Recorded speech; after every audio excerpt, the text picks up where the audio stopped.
Alright, let's rewire human biology because apparently, regular existence isn't painful enough. We're putting taste buds on your feet. The moment you wake up, your morning commute becomes a culinary horror show. You place your feet on the floor and immediately taste dust mites, carpet fibers, and old dog hair. Is there a superficial benefit? Maybe.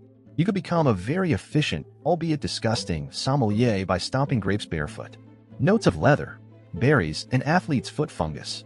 But here is the deal of biology. Taste buds are not magic sensors you glue onto heel calluses. They are delicate chemoreceptors that require a moist mucous membrane to function. To taste the ground, your soles can't be tough protective pads anymore.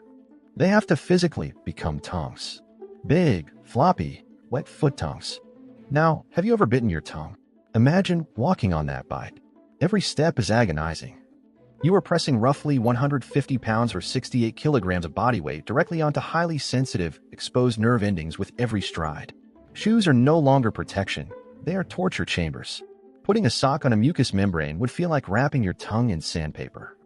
And the cascading failure gets worse. The ground is filthy. Your foot tongues are now absorbing bacteria, viruses, and street chemicals directly into your bloodstream.